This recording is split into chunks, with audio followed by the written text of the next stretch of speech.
Right now, as you listen to these words, your heart is beating. Lube-dub. Lube-dub. Each rhythm marking another moment closer to the inevitable instant when it will stop forever. Catholic mystics who've peered beyond the veil of death reveal a terrifying truth. That final heartbeat isn't the end, it's the beginning of the most shocking experience any soul will ever face. What happens in those first moments after death will determine your fate for all eternity. And according to these holy visionaries, most people are completely unprepared for what awaits them on the other side. It begins with a stillness you never expect. One moment, your lungs rise and fall in the familiar rhythm of life. The next, a subtle unease grips the air, as though the world itself has stepped back. There's no warning bell, no dramatic countdown, only the unnerving truth that your next breath could be your last. Catholic mystics describe this moment as a silent breach, a razor-thin edge between here and forever. You are both present and fading, aware that something vast and final has entered the room. Somewhere unseen, a cosmic ledger has been closed, and the ink has already dried. Your final heartbeat is nothing like in the movies. There's no poetic sigh, no cinematic fading. Instead, mystics say it is abrupt, like a sudden snap deep inside, a string pulled too far until it tears. This is the moment your soul loosens its grip on flesh. The body, once a seamless home, becomes heavy, foreign, almost unrecognizable. You feel yourself slide away from it, as if being pulled backward through layers of time. The eyes that once saw now glaze, the ears that heard now fall silent. Yet strangely, your awareness sharpens, and you realize you are still, in some way, alive. The moment arrives without warning. 1 second you're breathing, thinking, existing in the familiar world of flesh and time. The next, something fundamental shifts. Saint Teresa of Avila, who experienced mystical death multiple times, described it as feeling your soul being violently torn from your body. Not gently released, violently torn. Like ripping fabric that was never meant to separate. The silver cord that mystics say connects soul to body doesn't simply dissolve. It snaps with a force that reverberates through dimensions you never knew existed. The pain isn't physical anymore, it's something far worse. It's the agony of separation from everything you thought was real. But you're not alone in this moment of violent transition. Invisible beings that have been watching your entire life suddenly become visible. Your guardian angel materializes, and their expression tells you everything you need to know about how well you've lived. The life review starts, but it's nothing like the peaceful tunnel of light popularized by near-death experiences. According to Saint Faustina, every thought you ever had plays simultaneously in your consciousness. Every secret sin you committed in darkness blazes before you like lightning. Every moment you chose selfishness over love cuts through your awareness like a blade. But here's what makes it unbearable: you experience each memory from multiple perspectives.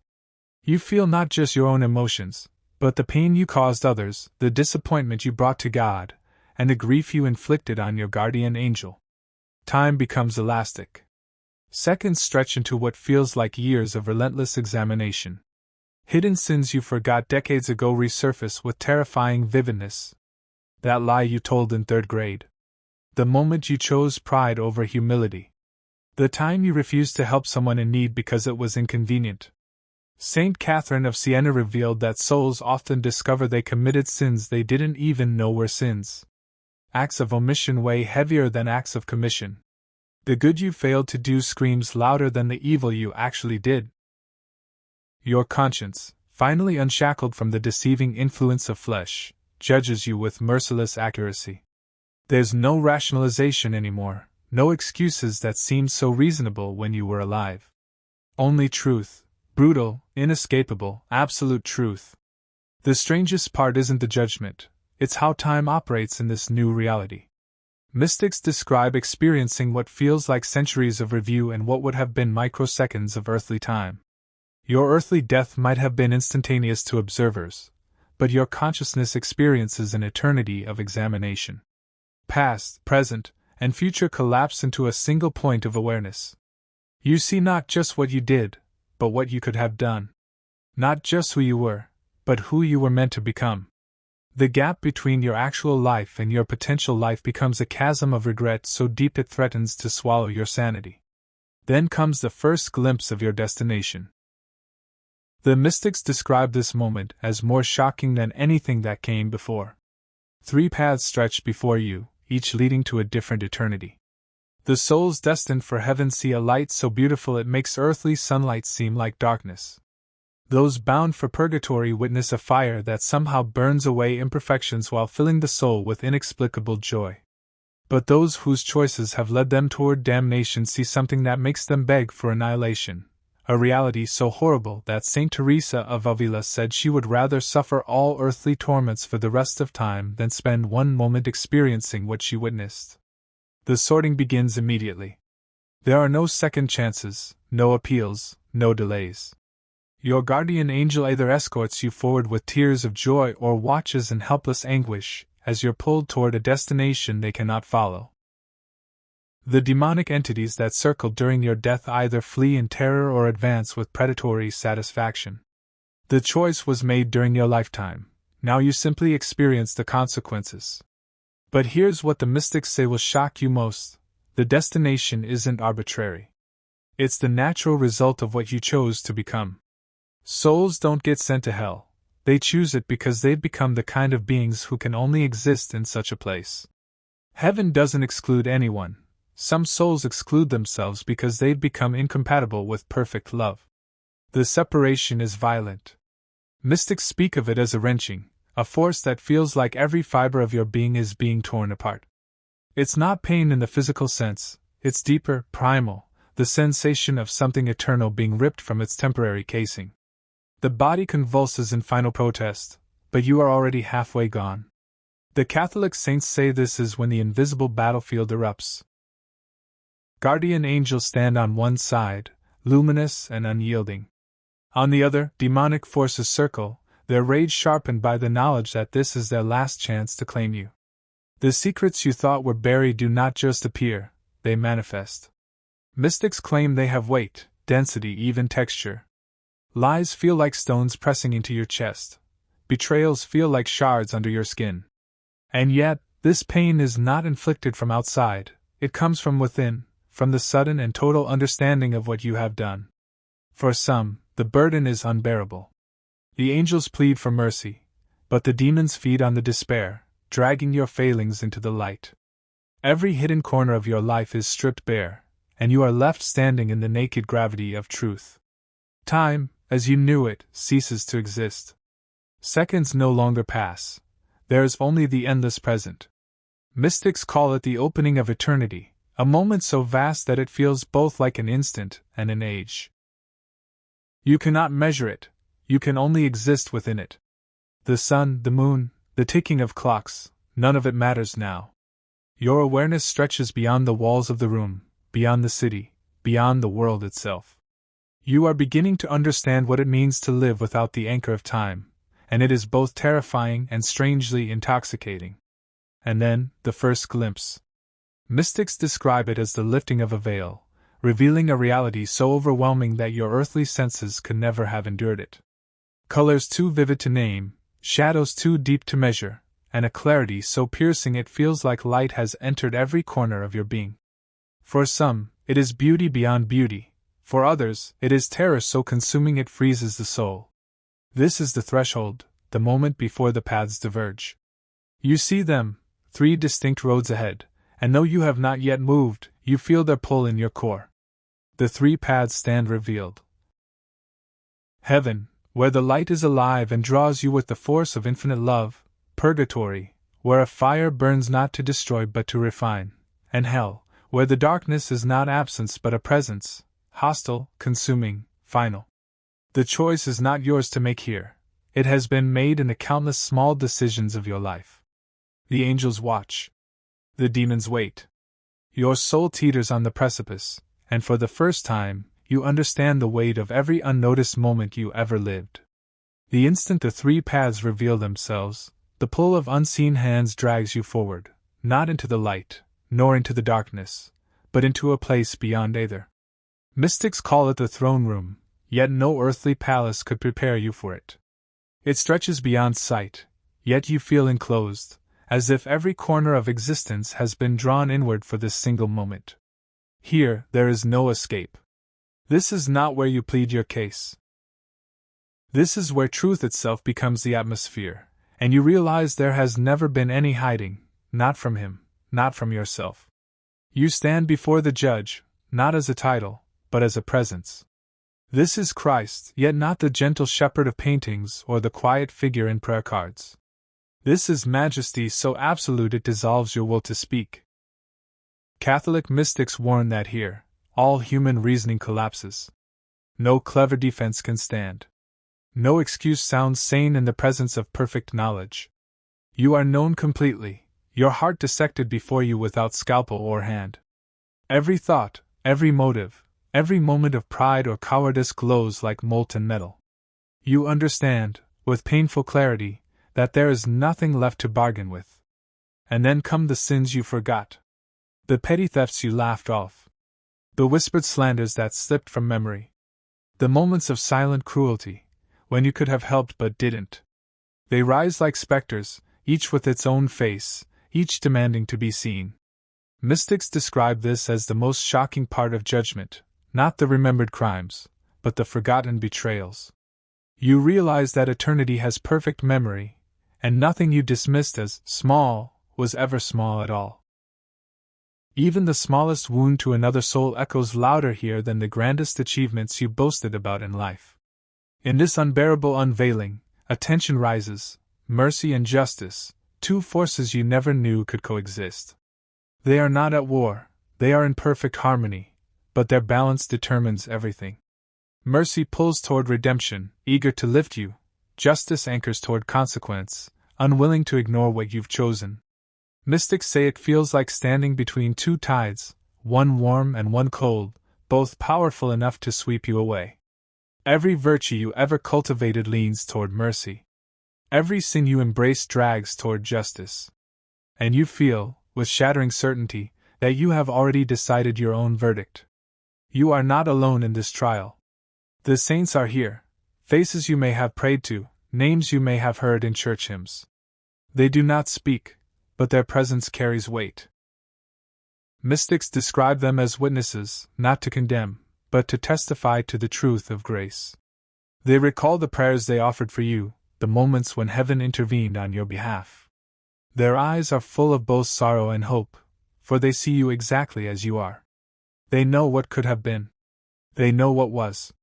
And their silent presence deepens the gravity of this moment. The moment of verdict is not drawn out. There is no suspense here as the living understand it, only the swift and irreversible pronouncement of truth. Christ speaks, but it is not sound, it is knowledge entering your soul, final and absolute. If mercy wins, you feel yourself drawn upward into light so blinding it feels like love itself is swallowing you. If justice claims you fully, the descent begins, a pull into shadows so consuming you can barely breathe. There is no appeal. Eternity has no higher court. The verdict is the end of choice and the beginning of forever. The transition begins. If heaven is your destination, the angels draw near, lifting you into light that sings without sound. If purgatory awaits, the path is steep and burning, yet filled with the strange sweetness of hope. If hell is yours, the pull is sudden and absolute, like the snapping of chains into place. Mystics say the soul moves without steps, carried wholly by the weight of truth. You do not walk, you are delivered. And as you cross the threshold toward your appointed realm, the throne room fades, but its memory will remain forever etched into your eternal consciousness. Heaven's entrance is unlike anything words can capture. Mystics strain and fail, for the light here is not mere brightness, it is life itself, a presence that thinks, loves, and knows you to your core. It surrounds and fills, healing wounds you did not know you carried. Every sorrow falls away, not forgotten but transformed into joy. The grass beneath is alive, the colors beyond the range of human sight, the air thick with a music that sings of God's own being. To enter here is to realize you have never been fully alive until now, and every longing is finally fulfilled. But not all verdicts lead directly to this light. Some souls, destined for heaven, must first pass through purgatory. Mystics describe it not as a prison but as a hospital, though one whose healing burns like fire. Here, the soul is purged of every stain, every selfish desire, every trace of sin that cannot exist in God's presence. The flames are real, yet they are not fueled by hatred, they are lit by love itself. The soul consents to this pain because it understands the necessity. The suffering is terrible, but it is embraced, for each moment brings you closer to perfect union. In purgatory, there is joy in suffering. It is the paradox mystics repeat with trembling voices.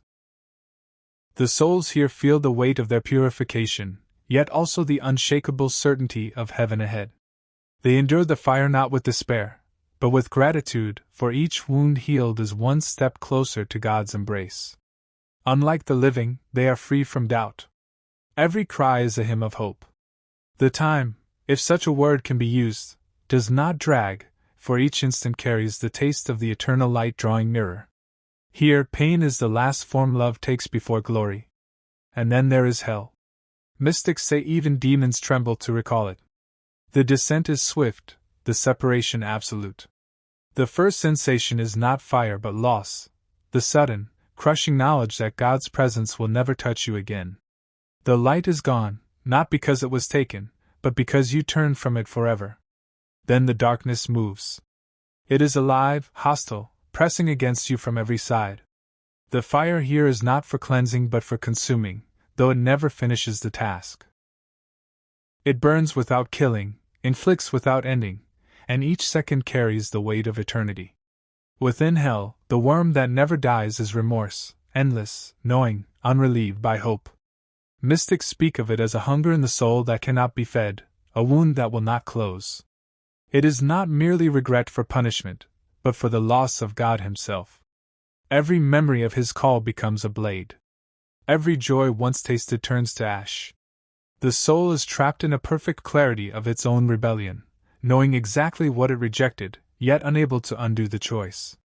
This torment is not forced, it is the natural consequence of a heart set forever against its Creator. The fire that does not consume is unlike earthly flames. Mystics say it is made not of heat alone, but of divine justice itself, pure, unyielding, inescapable.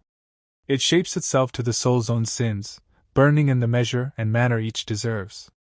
It cannot kill, for death is already behind you. It cannot cleanse, for purification is no longer possible. It simply is, an eternal state of receiving exactly what was chosen. Here time does not pass. There is only the unbroken now of unending loss. The fire is not God's cruelty, but His final respect for the freedom He gave you. Here time is not time. Heaven feels like an ever-rising song, purgatory like a burning dawn, hell like an endless midnight.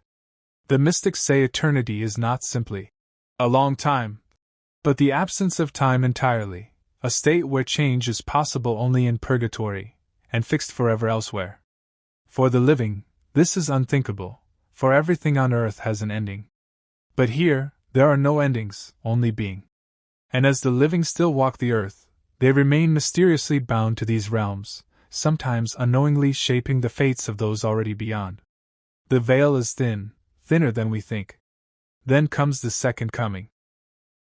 Christ returns, not in hidden humility, but in a glory so fierce it unravels the sky. Light pours from Him, swallowing the sun itself. The earth quakes not in destruction but in recognition of its true King.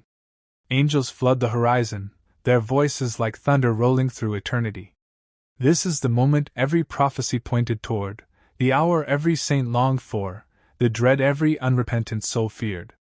Here, there is no mistaking Him, no chance to deny.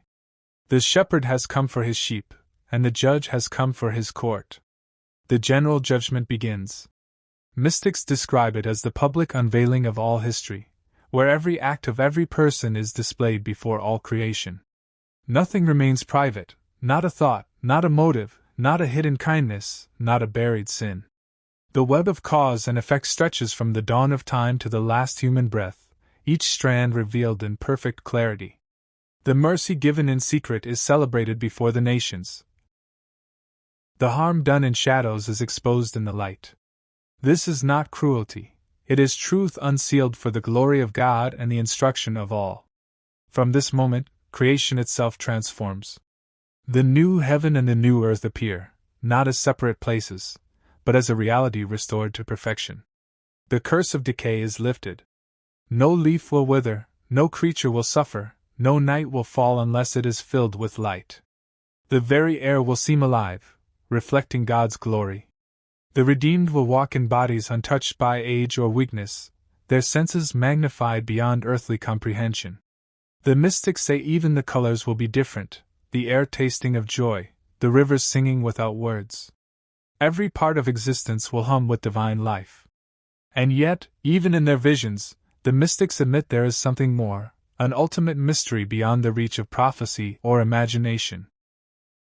What lies beyond the resurrection, beyond the new heaven and new earth, beyond the lake of fire, is known only to God. Some say it is the infinite unfolding of His nature, an eternal journey deeper into love. Others believe it is a stillness so complete it becomes the song of creation itself. Whatever it is certain of one thing: death is not the end, but the smallest threshold in a story without final page.